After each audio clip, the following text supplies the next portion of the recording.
Merci Jean-Arnaud. En fait, je pense qu'on sera assez complémentaires puisque je parlerai beaucoup plus de reprise que de déprise. Je ne sais pas d'ailleurs très bien ce que je vais être capable de vous dire aujourd'hui, dans les décalages, la situation de décalage multiple dans laquelle je suis. Mais la seule chose que je sais, c'est que je voudrais prendre le temps de vous remercier. Ce que j'aimerais, c'est vous remercier tous individuellement. Et alors là, évidemment, une fois que j'ai dit cette chose-là, je vous remercie, je voudrais tous vous remercier individuellement. Tout de suite, des questions vont arriver, une inquiétude va arriver. Combien de temps va-t-il mettre pour nous remercier tous individuellement? Dans quel ordre va-t-il procéder? Quelles sont les questions de préséance? Voilà, comment est-ce que je vais faire? Vous remarquez d'ailleurs quelque chose, c'est que la formule « je vous remercie », c'est une formule qui ouvre ou qui termine le discours. Est-ce que cette formule « je vous remercie », elle a le même sens au début d'un discours? Est-ce que c'est le même type de remerciement qu'à la fin? Donc là, on voit que simplement dans ce simple petit problème de remerciement, qui pour moi n'est pas du tout un artifice rhétorique, mais un rituel important, tout de suite vont se poser des questions de normes de discours. Et évidemment, la question est de savoir de quel type de normes s'agit-il, quels sont ses effets de pouvoir. Donc le problème, il est déjà posé au niveau du remerciement. Encore une fois, ça n'est pas un artifice qui consiste simplement à poser le problème, mais quelque chose que je sens profondément, et je vous remercie pour cela. L'autre décalage, c'est qu'en fait, avec tous les échanges que nous avons eus pendant ces 2 jours particulièrement riches, chaleureux, qui, moi, m'ont apporté beaucoup de choses, c'est que mon propos est maintenant obsolète. C'est-à-dire qu'il a plus de lieu d'être dans la manière dont il a été formulé. Il est lui-même déjà décalé. Et donc, je vais... à partir de ces éléments-là, je vais quand même essayer plus ou moins de tenir compte, d'avancer, de progresser un petit peu sur ces questions-là et de vous parler des problèmes de normes de discours. Parler de normes de discours à propos de Foucault, je pense que c'est pas tellement rigoureux finalement. C'est du point de vue d'un lecteur foucaldien. Un lecteur foucaldien me dirait mais il n'y a pas de normes de discours chez Foucault. Foucault n'utilise quasiment pas la notion de norme dans l'archéologie des discours. On ne trouve pas d'occurrence de la notion de norme dans l'archéologie des savoirs. Il y en a une dans l'ordre du discours, mais dans un sens qui semble préconceptuel, qui semble un peu éloigné de ce que Foucault va nous dire lorsqu'il va aborder la généalogie des pouvoirs de normation ou de normalisation. Alors, je vais essayer quand même de vous montrer qu'il est possible de parler peut-être de normes de discours à partir de Foucault, et je voudrais essayer de le montrer à partir d'une conception qui est une conception stratégique du discours, une conception tactique. Je voudrais précisément envisager la manière dont Foucault a expérimenté des stratégies de parole, ou des stratégies d'écriture, ou des stratégies de discours, qui ont pour fonction, justement, à la fois de faire apparaître et de neutraliser 3 normes principales. Oh là! Alors, je ne sais pas pourquoi il me... Bon. Donc, ces 3 normes sur lesquelles je vais un peu m'attarder sont la norme la plus connue, peut-être, qui serait la norme de l'auteur, dont, sur le plan juridique, on peut avoir, qui peut poser sur le plan juridique des problèmes de propriété intellectuelle et de... on ne voit pas? Non, il faut déclencher. Il faut que tu cliques sur diaporama, pardon. Ouais. Alors oui, je ne suis pas très... D'accord. Donc...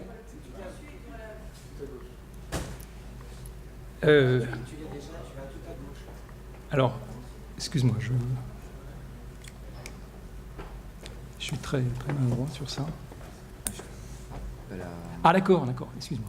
Ça devrait marcher si on fait ça. D'accord, très bien, merci. Donc, je voudrais... Oh, décidément, je suis... Avec la flèche comme ça. Avec la flèche comme ça? D'accord. Ça sera plus simple. Oui.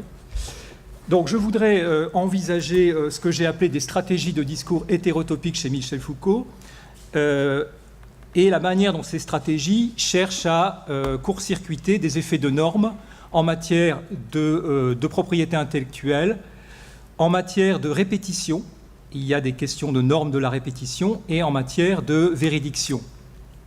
Alors là où ces problèmes peuvent avoir des prolongements sur le plan de la jurisprudence, c'est qu'effectivement, ce sont ces normes que l'on retrouve dans de nombreux procès ou dans de nombreuses affaires concernant la propriété intellectuelle, concernant le plagiat également, et puis des problèmes aussi concernant la question des pratiques de vérité proprement judiciaires que Foucault a utilisées. Alors, je vais m'appuyer en fait sur 3 textes. Le premier, c'est l'ordre du discours, pour commencer par poser le problème du plagiat. Alors, au début de la leçon de Foucault sur le Collège de France, qui est tout entière placée sur le signe de la reprise, Foucault reprend justement, sans mentionner son nom ni indiquer qu'il s'agit d'une citation, la fin d'un livre de Beckett qui s'intitule « L'innommable ». Cette pratique-là, Foucault avoue l'utiliser également à propos de Marx, qu'il dit citer fréquemment, sans guillemets et sans le nommer. Un entretien de Foucault dans lequel il dit « Il m'arrive souvent de citer des concepts, des phrases, des textes de Marx, mais sans me sentir obligé d'y joindre la petite pièce authentificatrice qui consiste à faire une citation de Marx. Je cite Marx sans le dire, sans mettre de guillemets. » Alors, dans les 2 cas, cette pratique de la citation sans référence pourrait, d'un point de vue juridique, être considérée comme une forme de plagiat. Certes, le problème du plagiat se situe en marge du droit. On ne trouve pas en effet de texte juridique qui précise dans le détail en quoi il consiste, mais un code de la propriété intellectuelle. Alors, le problème se pose malgré tout, on va le voir avec les exemples, dans les procès pour plagiat, de distinguer clairement l'emprunt légitime et la répétition frauduleuse, en l'absence justement de critères précis qui peuvent s'appliquer invariablement à tous les textes. Alors, si on prend le premier exemple, reprise ou plagiat, donc le premier exemple, c'est un procès qui a été intenté en 2001 au romancier Joseph Massé-Scarron, dans lequel on trouve donc l'opposition de 2 arguments. Un argument qui pourrait être un argument, disons, de type littéraire, et puis un argument qui vient du champ juridique. Le premier, donc, fait intervenir la tradition de l'intertextualité pour, en quelque sorte, justifier ce qui apparaît au regard du juriste comme une forme de plagiat. Et à droite, le second, quant à lui, insiste sur le précédent que constitue l'institution du droit d'auteur. Il y a eu un avant et un après ce droit, de même qu'au départ, il y aurait toujours finalement un texte original et puis ensuite une série de copies possibles. Alors, je ne sais pas exactement quel est le bien fondé de ces 2 arguments, qui sont évidemment discutables de chacun, mais ce qui est sûr, c'est que ce débat-là, il fait clairement intervenir une série de normes qui sont mises à l'épreuve régulièrement par la production littéraire. Qu'est-ce qui se passe en effet lorsque il devient quasiment impossible de discerner une reprise justifiée d'une répétition illicite? Alors, le cas de figure, on le trouve par exemple dans un roman de Rob Grillet qui s'appelle « La reprise », et où Rob Grillet, justement, reprend autrement dans le champ du roman un texte de Kierkegaard, puisque si on regarde un peu dans le détail les 2 textes qui sont côte à côte, on s'aperçoit qu'effectivement, là encore, on est à la limite du plagiat, sauf que ce texte, c'est pas n'importe quel texte, c'est un texte qui réfléchit justement sur ce que c'est que reprendre dans un autre champ un texte qui a déjà eu lieu pour en faire tout à fait autre chose, et donc qui fait intervenir une créativité. Alors, la dimension littéraire ou philosophique de ce cas limite de plagiat, est-ce qu'elle doit être considérée comme un simple alibi, ou bien le texte marque-t-il le retour masqué de la nouveauté sous l'apparence de la répétition? Dans l'ordre du discours, Foucault nous rappelle qu'il n'y a pas d'un côté la catégorie donnée une fois pour toutes des discours fondamentaux, créateurs, et puis de l'autre, la masse de ceux qui répètent, glosent et commentent. Et puis d'autre part, il y a aussi l'idée développée dans le Raymond Roussel et dans l'archéologie du savoir, que deux énoncés qui sont rigoureusement identiques dans leur forme peuvent en fait avoir des sens complètement différents, suivant les formations discursives auxquelles ils appartiennent. On voit donc que l'accusation de plagiat, elle a essentiellement pour fonction de départager un type de répétition ou de copie qui sont tolérées d'un autre type de reprise qui est censé porter atteinte au droit de la propriété intellectuelle. Alors, ce que je voudrais essayer de montrer, c'est que ces problèmes de normes, qui ne sont pas des normes juridiques, mais qui sont des normes qui passent à travers le discours juridique, il est possible que Foucault en ait trouvé l'expression dans un texte qui s'appelle Raymond Roussel, donc Emmanuel Geland a parlé. Ah, décidément, là, je suis... J'arrive pas. Excusez-moi, je suis un peu... Oui, voilà, pardon.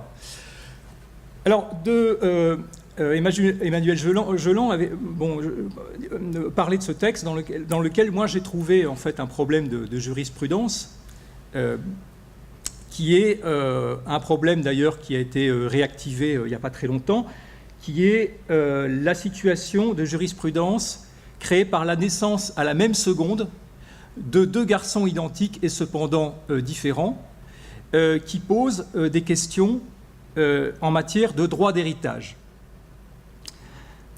Alors, ce qui est intéressant, c'est que à partir de cette approche littéraire, Foucault, finalement, pose des questions de normes qui sont des normes en matière notamment de répétition, des normes qui sont des normes en matière de temporelle, qui, dans le droit, se sont tout à fait posées.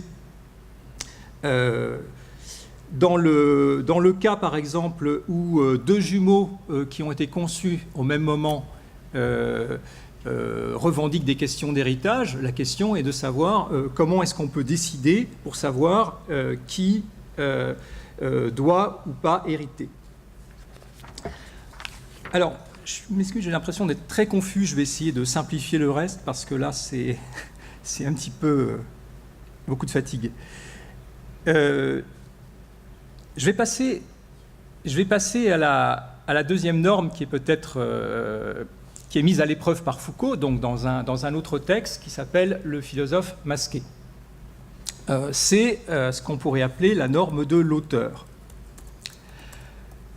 Alors, de quoi est-il question dans cet entretien-là? Il est question donc d'un entretien qui est donné par un philosophe anonyme qui refuse de donner son nom parce qu'il considère que le nom a déjà des effets sur la réception de l'œuvre, qu'il a des effets d'une certaine manière sur la manière dont elle va être évaluée, sur la manière dont elle va être jugée, et qui propose justement un exercice, une expérimentation, qui est celui d'une année sans nom. Pendant 1 an, dit-il, on éditerait des livres sans nom d'auteur, les critiques devraient se débrouiller avec une production entièrement anonyme, mais j'y songe, peut-être n'aurait-il rien à dire, tous les auteurs attendraient l'année suivante pour publier leurs livres. Bon, alors je ne sais pas, il faudrait essayer tout ça et voir un petit peu ce que ça donnerait. Au seuil, ils ne seront pas d'accord. Tu crois? Non. Bon. Ce qu'il y a de sûr, c'est que ce problème-là, la question de l'absence de nom, elle pose évidemment des problèmes de jurisprudence. L'anonymat, évidemment, peut poser un certain nombre de problèmes. Et l'exemple que l'on peut donner, c'est un exemple que vous connaissez tous sans aucun doute, qui est... oh là là là là, c'est une catastrophe. Je ne maîtrise pas. Je vais le faire oralement, c'est pas grave. L'interruption. Oui. D'accord, je suis vraiment désolé pour cette incurie généralisée. Bon. C'est qu'il faut que tu D'accord. bien au milieu. Ouais. Tu rappuies dessus, puis après c'est la flèche. D'accord. Merci beaucoup. Non, c'est pas compliqué, c'est moi qui suis un peu... Bon. C'est l'ordinateur qui est indiscipliné. Alors justement, ce cas donc de problème de jurisprudence qui est posé par un ouvrage anonyme, on le trouve à propos d'un ouvrage qui s'appelle L'insurrection qui vient, donc qui est paru en 2007 aux éditions de La Fabrique, qui fait justement l'éloge de l'anonymat et des effets de résistance à des discours qui, au contraire, postulent que tout discours doit postuler un auteur avec un nom d'auteur. Alors, on voit concrètement comment ça se passe. Cet ouvrage, donc, il a été considéré comme une pièce à conviction dans un procès qui a été attenté au groupe de Tarnac. Et il y a une série d'enquêtes qui ont été conduites pour essayer de montrer que l'auteur de cet ouvrage, c'était en fait Julien Coupat, et que cet ouvrage était d'une certaine manière une pièce à conviction pouvant en quelque sorte permettre de dire qu'il y avait un projet concerté en fait d'attentat terroriste qui était en quelque sorte déjà justifié par un manifeste. Alors le problème, c'est qu'on n'a pas réussi à établir que Coupat était bien l'auteur de ce livre, et du même coup, à partir du moment où le texte se retrouve sans ce nom d'auteur, il devient quasiment inoffensif, il devient un manifeste politique parmi d'autres, mais il perd en quelque sorte sa charge de subversion. Tu me coupes ou tu me dis? Il y a encore 5 minutes. 5 minutes. Alors, je termine. Alors, la troisième situation, je dirais, qui est expérimentée par Foucault, donc une espèce de stratégie de discours ou d'écriture qui vise à neutraliser un certain nombre d'effets de normes, se trouve dans un texte un petit peu marginal, puisqu'il n'est pas reproduit dans les dits écrits de Foucault, qui s'appelle « Le beau danger ».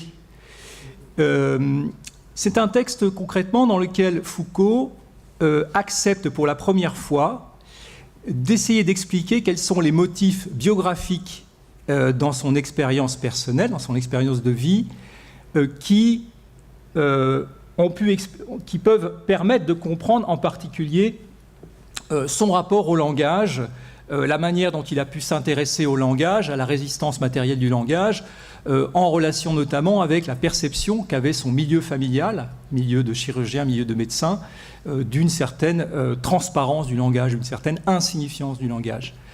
Alors, ce qui me semble intéressant, c'est qu'il ne s'agit pas justement d'un aveu, il ne s'agit pas d'une confession biographique au sens de Rousseau, mais il s'agit justement d'une palinodie. Vous savez que la palinodie, ça consiste à faire un discours qui contredit un premier discours, et donc qui rend complètement indécidable le partage entre le vrai et le faux. Où se situe la vérité? Est-ce qu'il est dans le premier discours ou est-ce qu'il est dans le second discours? Comment faire la part entre le vrai et le faux?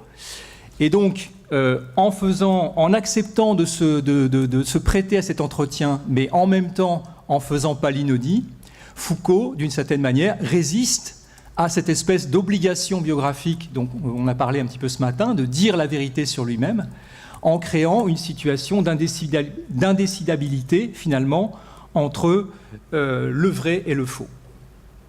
Alors, je ne vais pas développer ce que j'avais prévu après sur le paradoxe du menteur, mais d'une certaine manière, cette norme de vérité juridique